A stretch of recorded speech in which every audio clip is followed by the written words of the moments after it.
진보당 대변인 손솔입니다. 오후 브리핑 2건 말씀드리겠습니다. 첫 번째입니다. 국회의원 정원 축소가 아니라 제대로 일할 고민부터 하십시오. 한동훈 국민의힘 비상대책위원장이 국회의원 정원 축소를 이른바 네 번째 정치개혁안으로 제기했습니다. 총선 이후 현 300명에서 250명으로 줄이는 개정안을 제일 먼저 발의하겠다는 것입니다. 선무당이 사람 잡는다는 말이 딱 들어맞는 격입니다. 민의를 더 잘 반영하는 비례성 확대를 위하여 국회의원 정수는 더 늘어나야 옳습니다. 다른 국가와 비교해 보더라도 OECD 대부분 국가의 경우 국회의원 1인당 인구 10만 명 내외인 반면 우리는 약 16만 7천 명을 대표하고 있습니다. 국회의원의 반응성이 약하다는 평가가 나오는 이유입니다. 지난 20대 이후 국회 내에서도 의원 1인당 인구수를 낮추는 방안, 국회의원 숫자를 증원하는 안들이 꾸준히 제기된 이유이기도 합니다. 한동훈 위원장의 발언 자체부터가 문제입니다. 많은 분들이 국회가 하는 일에 비해 국회의원이 많다고 느끼기 때문에 줄여야 한다고 했는데 일을 많이 할 생각은 안 하고 왜 숫자를 줄일 생각만 하는 겁니까? 방점은 국회가 일을 제대로 못하고 있다는 데 있는 것 아닙니까? 뭐 눈에는 뭐만 보인다고 했습니다. 일 안 하는 의원들이라면 250명도 많습니다. 그러나 제대로 일할 의원들이라면 현행 300명도 적습니다. 정원 확대에 대한 예산 증가분은 국회의원 세비 삭감 또는 보좌진 배정 숫자의 조정 등으로 충분히 상쇄할 수 있습니다. 정수가 줄면 특권 의식은 그만큼 더 높아질 수밖에 없습니다.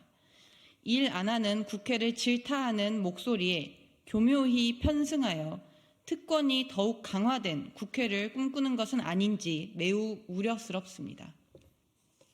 네, 두 번째 브리핑입니다. 법무부는 계절 이주 노동자 구제 대책에 즉각 나서십시오. 인신매매성 피해를 당한 계절 이주 노동자들이 국가인권위원회에 공식적으로 긴급 구제 신청을 했습니다. 인권단체들의 실태 조사에 따르면 지난 2015년 시험 시행 이후 매해 대폭적인 인원 배정과 전국 시행에 들어간 계절 노동자 제도 곳곳에서 심각한 인신매매, 강제노동, 임금 착취 등의 피해 사례들이 확인되었습니다.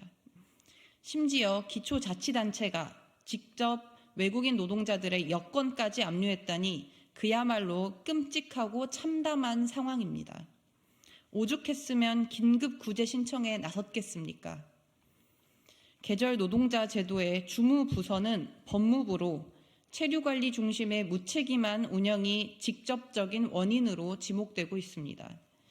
이번 실태조사도 국가와 지자체가 모두 책임을 회피하는 가운데 인권단체들, 시민단체들이 직접 나서 파악한 것입니다. 법무부는 그간 관리감독을 소홀히 했던 부분부터 사과하고 즉각 철저한 진상조사에 나서 실태부터 정확히 파악해야 합니다. 그리고 브로커 개입 원천 봉쇄, 송출 투명성 확보, 임금 착취 근절, 이미 출국한 노동자들을 포함하여 피해를 당한 모든 계절 노동자들에 대한 구제책을 적극적으로 내와야 합니다. 최근 법무부는 제4차 외국인 정책 기본 계획을 확정하면서 이른바 이민청을 기본 계획에 포함시켰습니다. 법무부 장관 시절부터 한동훈 국민의힘 비대위원장의 수건 사업이라고 알려진 바 있습니다. 계절 노동자 제도도 제대로 시행하지 못하면서 이민청의 근거가 되는 정책 목표인 이민을 활용한 경제와 지역발전 촉진이 과연 가능하겠습니까? 하나를 보면 열을 안다고 했습니다. 네, 이상 마치겠습니다. 감사합니다.